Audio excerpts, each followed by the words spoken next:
the progressive media world, there's just been such an overhaul. It was so ascendant in this time you're talking about, like at the glory days and the post 9/11, that era you're talking about where Salon is growing. It's like Salon and Mother Jones and Slate and I guess New Republic's moment was maybe a little before that, but right, like, Yeah. but I don't know. Like in this day and age, it feels like the right conservative media is so influential. The MAGA right media, not like the National Review. They might as well. Right, They right. might as well be Whatever dead. they But are. like the Daily Wire and that world is so influential.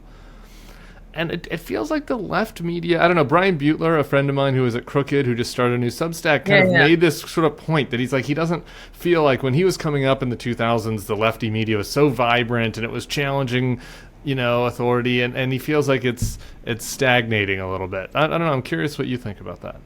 Well, I wouldn't necessarily say the lefty media like Salon. I would say the blogs. I mean, that's when Talking Points Memo, I think Brian Right. started there.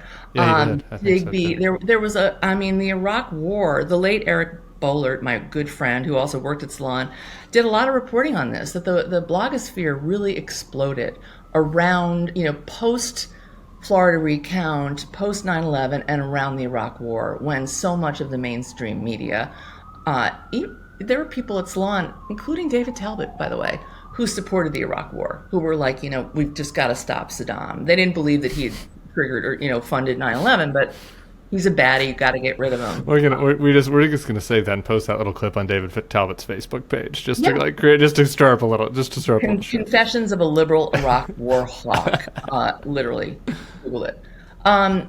But the blogosphere exploded in anger that the liberal media and the New York Times and Judy Miller and all these people really selling this thing that the late David Carr, I loved him. I actually wrote a very compassionate story about me, and it's funny because it linked me with Katrina Vanden Heuvel at The Nation as two sad lefties who had been left behind by history after Saddam's statue was toppled and all was well in Iraq. The invasion went, as you recall, it was a cakewalk, okay? It's not sneering because he really did like me. It's almost sneering. Yeah. A profile of us and a few other people that, losers who... Do you have that framed now? That should be like... I you should do. put that I in your- do. I've okay. written about it 100 times, and David at some point apologized. But yeah, it was lonely out there, but the blogs took off and took over, and that's what I recall. And I don't know what's going on now. I mean, we all bet on the internet, and Salon and Slate were gonna eat the New York Times' lunch, and we're just still Salon, God bless them, they're still slogging along. Slate's doing a little better, but it's a slog. Huffington Post was going to put everybody out of business. Right. I don't know where Ariana is now. She's definitely got a lot of money, but that. Yeah. I want her to do this podcast. I want to talk to her about sleep. But anyway, I know. If you have any mutual friends, tell her. Oh, I'd like to have her on. Yeah, I could. Yeah, I don't know if we're friends, but yeah.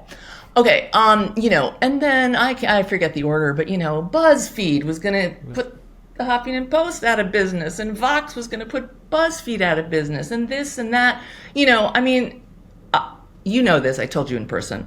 I love the Bulwark. I subscribe to it. I read multiple things every day.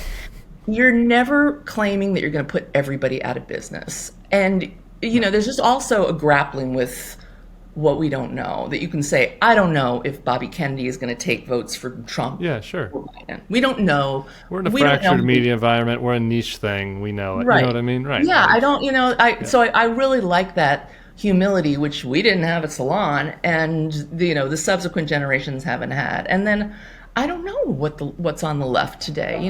There's the Substack revolution. I don't know. I think, and it's kind of sad to say, but individual writers and TV personalities have their own kind of platform and brand, right. But I don't want to insult any of my peers. Yeah, no, it's interesting. My answer is I think that I think it's kind of related to the threat from the right. And I think that Brian Butler sees this when he wrote about this. I'm interested to see what he's going to put on his Substack because he's smart, and I think that his point is like he thinks that a lot of his peers are kind of scared to challenge conventional. It's hard to create a website or a news identity that always agrees with everything that the White House does, right? Like it's hard to challenge, to get why would anybody read you if you just are a DNC press release machine, right? I get that. But I think that there's good reason why some on the left are like, I'm hesitant to do this intra-coalition criticism like we did in the Bush years because I'm so scared of the Nazis that are about to take over, right? And it's just like, and I feel this way about Joe Biden, and I guess I'm quasi in this coalition at this point where I'm like, I don't love nitpicking Joe Biden that much because it's like he's so much better than the alternative, right? And so I think maybe there's something to that, and that's created a little bit more of a sclerotic environment in the lefty media. Anyway, that's my thought. I think you're right. I think it's hard. It's also, there's the woke element, which I don't really want to get into. I mean, I don't. Let's get into it. Well, then, great, Joan, for saying that to Tim, because now you're. Okay.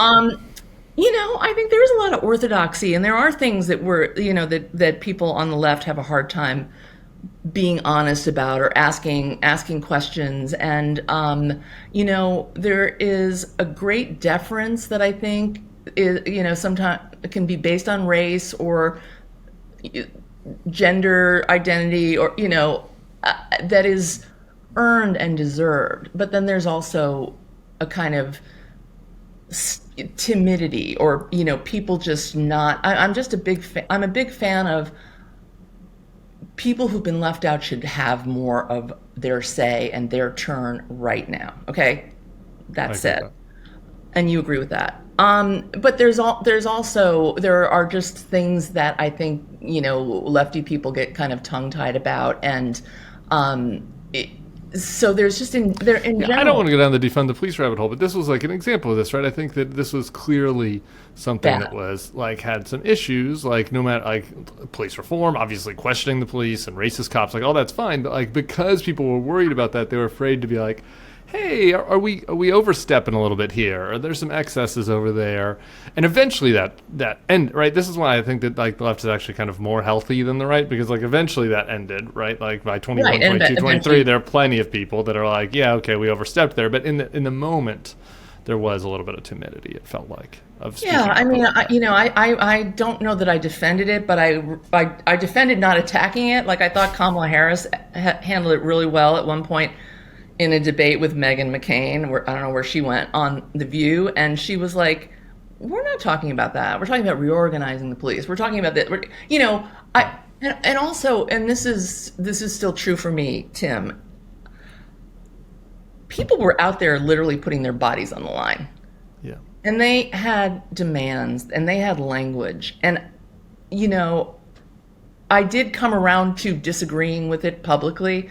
But I definitely had a point, and I don't really regret that point, where I was kind of like, who the am I, a white lady, living in a nice neighborhood, to be, I just really wish you wouldn't make that request of the nice police. My favorite uncle was a cop, I mean, I just was kind of like, I've got to take my time. I've got to listen to them. I've got to listen to my own internal reservations. I don't regret that. It's messy, and I do feel like liberals, progressives, whatever, are grappling with that more openly or more honestly than certainly forget about MAGA. But I think it's just a tough time, and I think on Biden.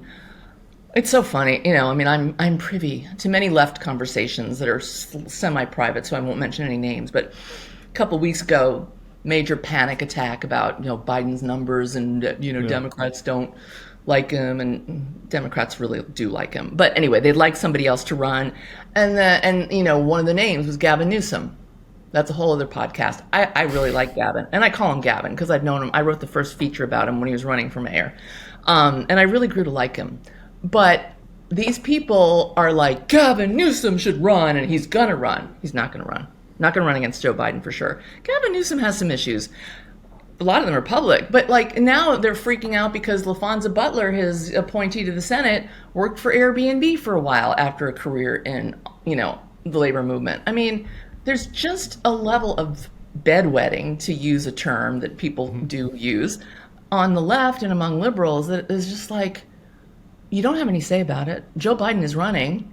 If something happens to him, God forbid, we'll face that then. But why are you people, David Ignatius, not on the left, but why are you people sitting around coming up with reasons that Joe Biden is going to be terrible, or, should step aside, or, take your victory lap, Joe, but don't give it to Kamala because we don't like her either.